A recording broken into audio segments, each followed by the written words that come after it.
Hello everyone, welcome to In the Trenches, Kroll's weekly threat intelligence briefing. Today is the 8th of September. My name is George Glass, and joining me today from the threat intelligence team is Ryan Hicks and Ethan Afori.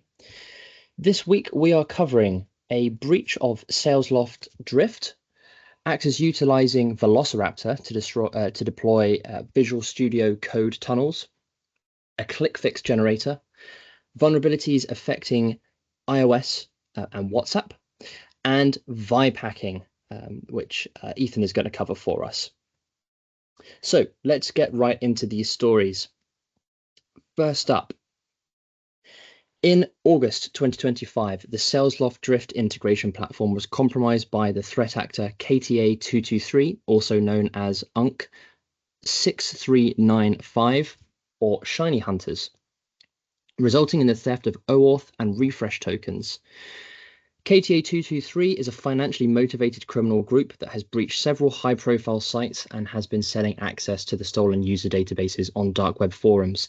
They first emerged on raid forums on April 18th, 2020, under the alias F Society, sharing various company databases. More recently, the group has become more vocal and directly associates with a cluster that Kroll refers to as KTA243 or Scattered Spider. The theft of these tokens provided the attackers with unauthorized access to connected Salesforce environments and other SaaS applications. The primary data exposed consisted of CRM records such as contacts, accounts, case details, although in some instances embedded secrets such as AWS keys, VPN credentials, or Snowflake tokens may also have been exfiltrated. Between 8th and 18th of August this year, the attackers actively exfiltrated Salesforce data using the stolen tokens and attempted to obscure their activity by deleting query jobs.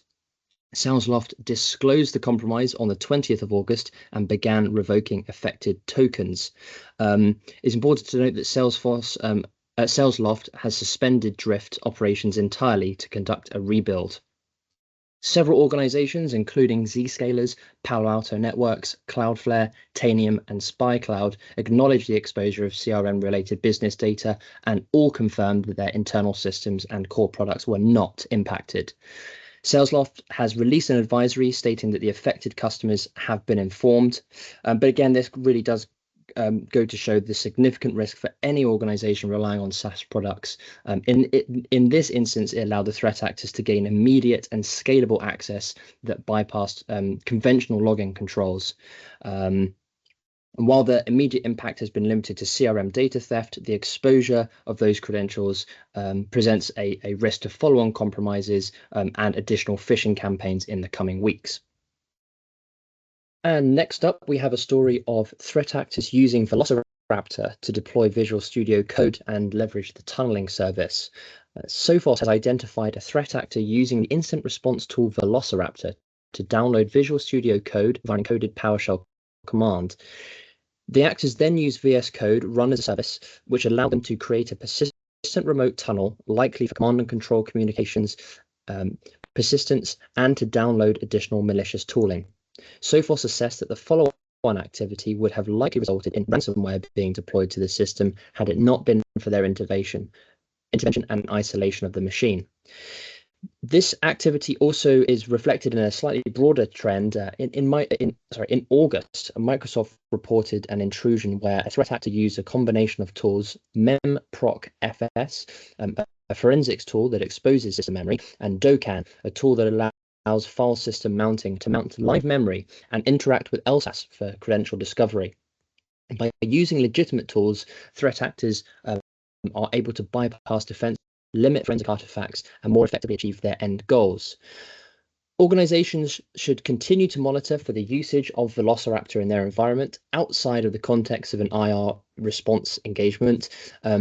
The URLs identified by Sophos hosting the tool and the C2 server for the campaign are mentioned in our report and have been added to Kroll's MDR monitoring service. And now I'll hand over to Ryan to take us through these other bulletins. Over to you, Ryan. Thanks, George.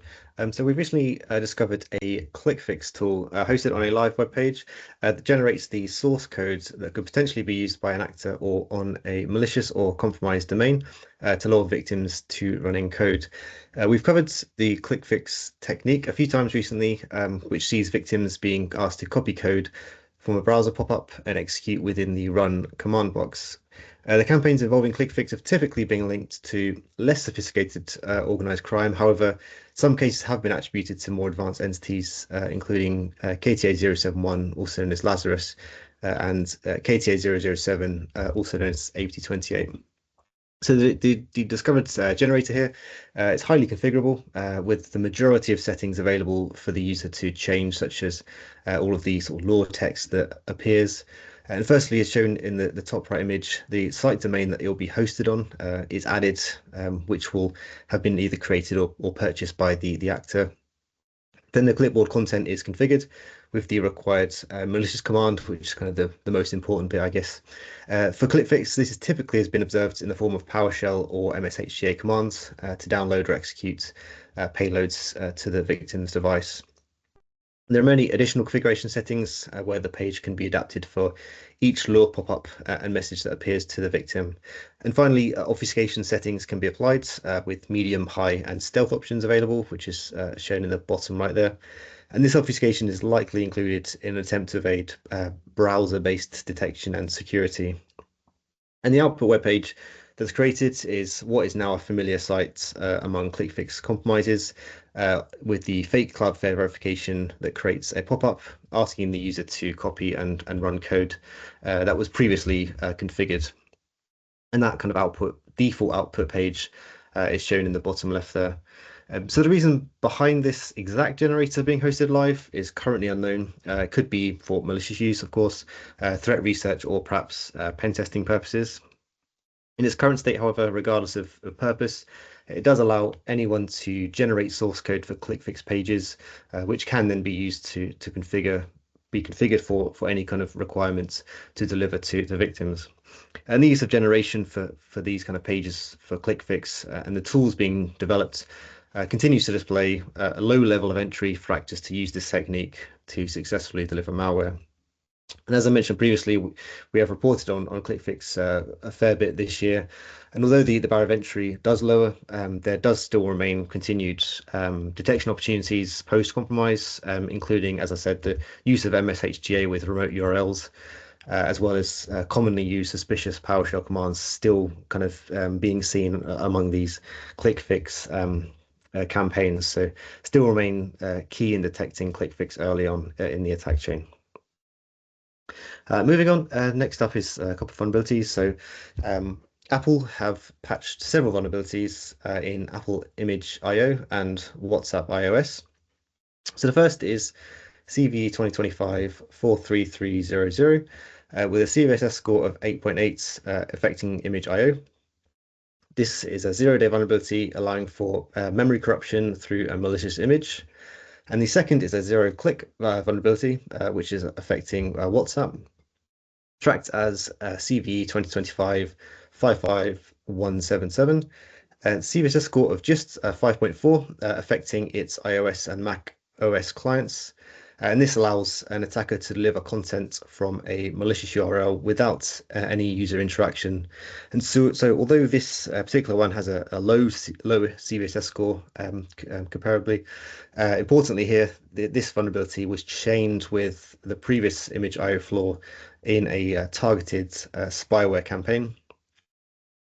WhatsApp has said it has sent in-app threat notifications to users who may have been targeted as part of the campaign, and they said it was less than 200 users in this particular instance. There are quite a few versions affected for each product. A full list is available in the weekly report itself. And the key recommendation, of course, is to prevent exploitation in the future. If there is another kind of campaign using these chain, is to apply Apple's emergency OS updates and upgrade WhatsApp versions on iOS and Mac. That's all from me, George. Thank you, Ryan. And now over to Ethan for an update on vibe hacking. Over to you, sir. Thanks, George. Vibe hacking represents a concerning evolution in AI-assisted cybercrime where generative AI tools are exploited to actively perform sophisticated cyber attacks rather than just offer advice. This means AI acts as a force multiplier, enabling lone actors to conduct operations previously requiring teams of skilled hackers. For example, Anthropic's Claude code was used in a large-scale data extortion operation, automating reconnaissance, credential harvesting, and crafting psychologically targeted ransom demands for as much as $500,000, impacting at least 17 organizations across various sectors. This demonstrates how AI may lower the barrier to entry for cybercriminals, allowing those without extensive technical expertise to develop malware or pass complex technical interviews for fraudulent employment schemes.